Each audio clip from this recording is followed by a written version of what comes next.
ফটোগ্ৰাফিৰ কাৰণে আপোনাক এটা DSLR নালাগে, আপোনাক এটা কেমেৰা লাগে। এইটো মোবাইল কেমেৰাই হওক বা DSLR কেমেৰাই হওক।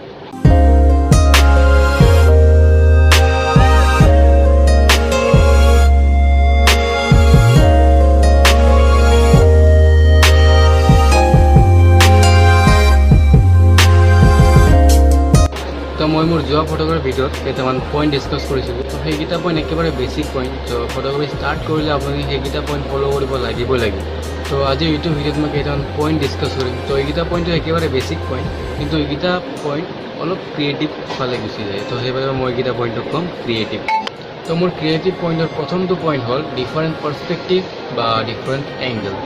সাধাৰণতে যেতিয়া আমি ফটোখন ক্লিক কৰোঁ, তো বেছিভাগ সময় আমি অবজেক্টটো সন্মুখৰ পৰা চিধাকৈ ফটোখন ক্লিক কৰোঁ।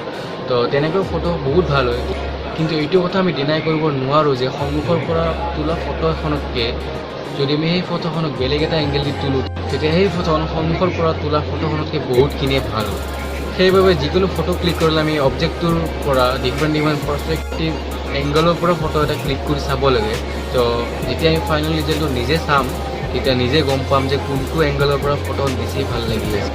আৰু এইটো বস্তু বেছি প্ৰেক্টিছ কৰি থাকিলে পিছত নিজে গম পাব যে অবজেক্ট ৱাইজ ফটো এটা কোনটো এংগলৰ পৰা তুলিলে বেছি ভাল হ'ব। ইয়াৰ পিছত আহে ক্ল'জ এংগল। তো DSLR কেমেৰাতকৈ মোবাইল কেমেৰাৰ ডাইনামিক ৰেঞ্জ বহুতখিনিয়ে কম, যাৰ ফলত মোবাইল কেমেৰাৰ ক্লিয়াৰিটি বহুতখিনিয়ে কমি যায়। ডাইনামিক ৰেঞ্জ কম হ'ব বাবে যেতিয়া আমি মোবাইলেদি যিকোনো এটা সৰু অবজেক্টৰ ফটো দূৰৰ পৰা ক্লিক কৰোঁ, তেতিয়া সেই ফটোখনৰ ক্লিয়াৰিটি একেবাৰে নোহোৱা হৈ যায়, যাৰ ফলত এইটো জাষ্টিফাই কৰাত অসুবিধা হৈ যায় যে ফটোখনত আমি দেখুৱাব কি বিচাৰিছোঁ। তো তেনেকুৱা ক্ষেত্ৰত আমি যিটো অবজেক্ট দেখুৱাব বিচাৰিছোঁ ফটোখনত, সেই অবজেক্টটোৰ ওচৰত গৈ অলপ ক্ল'জ শ্বট ল'ব লাগে। ওচৰৰ পৰা ফটোখন ক্লিক কৰিলে অবজেক্ট ভালদৰে দেখাও পাব আৰু লগতে ক্লিয়াৰিটিও বাঢ়িব, ডিটেইলিংখিনিও ভালদৰে স্পষ্ট হৈ উঠিব। ইয়াৰ পিছত আহে HDR মোড। কেতিয়াবা একেবাৰে ভাল পাৰ্চপেক্টিভ এংগল আৰু একেবাৰে ভাল লাইটিং কণ্ডিশ্যন থকাৰ পিছতো ফটোখন ভাল নহয়। চ' ইয়াৰ মেইন ৰিজন এইটোৱে হ'ল যে মোবাইলৰ ডাইনামিক ৰেঞ্জ একেবাৰে কম, যাৰ ফলত ফটোখনৰ ক্লিয়াৰিটি কমি যায়। এনে ক্ষেত্ৰত আমি মোবাইলত থকা HDR মোডটো ইউজ কৰিব লাগে। HDR মানে হাই ডাইনামিক ৰেঞ্জ। চ' এইটো ফিচাৰ আজিকালি সকলো মোবাইলতে পোৱা যায়। HDR মোডত যিকোনো এখন ফটোৰ ডিটেইলছ আৰু কম পৰিমাণে হ'লেও লাইট এনহান্স কৰাত সহায় কৰে। ফৰ এক্সাম্পল এইটো ফটো চাব পাৰে। চ' এইটো ফটো একে কণ্ডিশ্যনতে তোলা হৈছে, সময়তে তোলা হৈছে। চ' HDR ইনেবল কৰাৰ পিছতে এই ফটোখনৰ ক্লিয়াৰিটি আৰু লগতে ডিটেইলছখিনি স্পষ্ট কৰি দিছে আৰু লগতে অলপ পৰিমাণে হ'লেও লাইটখিনি এডজাষ্ট কৰি দিছে। চ' এইটো ফিচাৰ্ছৰ সহায়ত আউটডোৰ কণ্ডিশ্যনত এখন ভাল লেণ্ডস্কেপ বা পৰ্ট্ৰেইট ফটো ক্লিক কৰিব পাৰে। ইয়াৰ পিছতে মেনুৱেল মোড। চ' মই আগৰ ভিডিঅ'ত মেনুৱেল মোডৰ কথা কৈছিলোঁ। চ' মেনুৱেল মোডত বেছিকেলি কেইটামান এলিমেণ্ট থাকে: white balance, exposure, ISO, shutter speed, focus আৰু ইনেবল ডিজেবল অপশ্যন।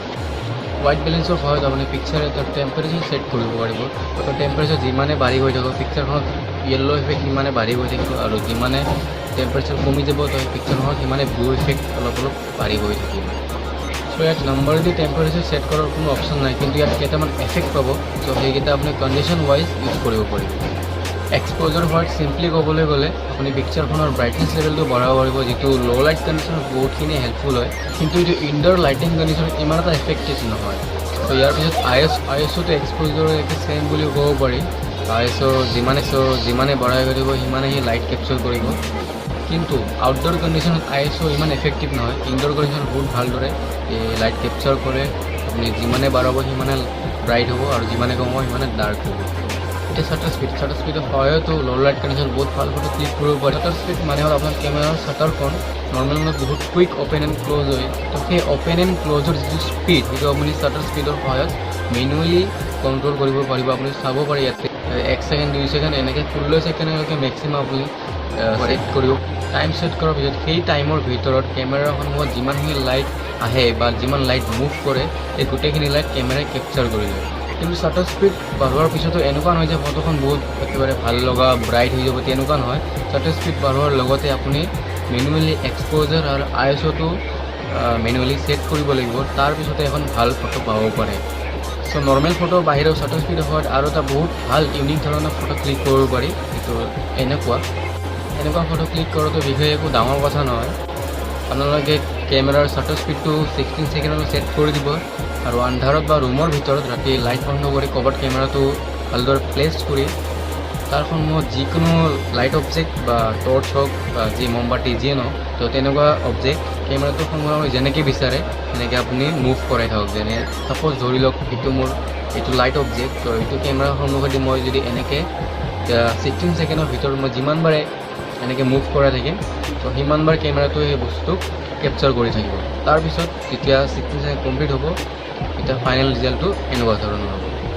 ফ'কাছটো একেবাৰে চিম্পল। তো ফাৰ্ষ্ট আপুনি যিকোনো এটা অবজেক্ট প্ৰথমতে ফ'কাছ কৰিলে, তাৰপিছত সেই ফটোখনত আপুনি বেকগ্ৰাউণ্ডটো ফ'কাছত ৰাখিব বিচাৰে নে সেই অবজেক্টটো ফ'কাছত ৰাখিব বিচাৰে, সেই বস্তুটো আপুনি মেনুৱেলি ছেট কৰিব পাৰিব। আৰু এই অপশ্যনটোৰ সহায়ত আপুনি বেকগ্ৰাউণ্ড ডেপ্থ যিটো ব্লাৰ এফেক্টটো অলপ বেছি পাব পাৰে। চ' এইকেইটাই আছিল আজিৰ ভিডিঅ'ৰ বেছিক কেইটামান এলিমেণ্ট। ইয়াৰ পৰা আপোনালোকে অৰিয়েণ্টেশ্যনৰ ওপৰত গুৰুত্ব দিব পাৰে। কোনখন ফটো লেণ্ডস্কেপত ভাল হ'ব নে কোনখন ফটো পৰ্ট্ৰেট ভাল হ'ব, এই কথাটো অলপ মন দিব পাৰে। এইটোৱে আছিল আজি মোৰ ফটোগ্ৰাফী এপিছড। চ' আপোনালোকে যদি অলপমান কিবা বুজি পাইছে ভিডিঅ'টো চাই, তো you can thank me later or not. লগ পাম নেক্সট ভিডিঅ'ত।